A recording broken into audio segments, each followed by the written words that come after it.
Premier spectacle, on va dire que c'était à Watsiou, c'était en 2008. C'est quand t'es né? Ah ça nous donne un petit coup de vieux tout ça, tiens, c'est bien.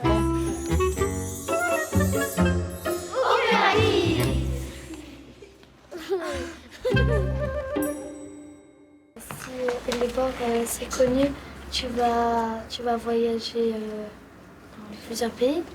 Il y a plusieurs façons de faire voyager, comme tu dis, la musique. Il y a le fait d'aller le faire en tant que musicien, dans des spectacles, en concert. On enregistre la musique. La première des vocations, c'est que ça puisse circuler pour qu'il y ait le plus de gens possible qui découvrent ça. Voilà. Il ne faut pas que se dire, bon, on l'a fait une fois, c'est bien, maintenant on le met dans un carton, puis il va s'endormir. Il faut essayer que ça reste vivant, que ça reste en mouvement, tout le temps. On espère, hein? Quand on a fait Et les bords, il y avait des images, c'est toi qui les as choisies? Ah non, j'ai pas choisi, parce que là aussi, il y avait un autre artiste qui n'est pas monté avec nous sur scène, Clément. D'ailleurs, il n'aime pas qu'on l'appelle Clément, il aime bien qu'on l'appelle Poisson. Alors, on va l'appeler Poisson. Donc, il a lu l'histoire, et puis il m'a proposé justement des images, des dessins. Moi, je ne vais pas dire à quelqu'un, je voudrais que ça représente ça, je voudrais que tu me dessines ça. C'est lui qui doit voyager à travers l'histoire et me dire, oh, j'ai envie de faire ça. Est-ce que c'est la première fois qu'il y a des illustrations quand vous faites des chants? C'est pas la première fois.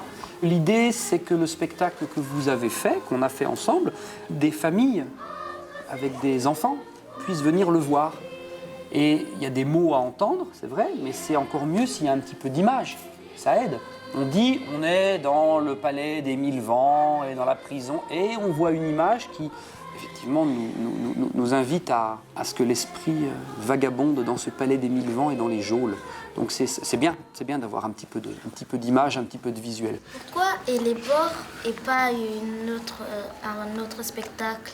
Ce qui est très compliqué, c'est quand on te dit « fais ce que tu veux ». Et là, Et les bords, on m'a dit « ce que tu veux ». Alors, en vous rencontrant, en parlant, etc., etc. Et du coup, c'est ça que j'avais envie de faire avec vous.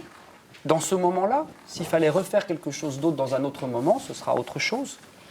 Mais dans ce moment-là, voilà. Dans ce moment-là, ça s'est présenté comme ça. Une question. Oui. C'est lequel opéra que tu as écrit qui a été le plus long à écrire? Macbeth.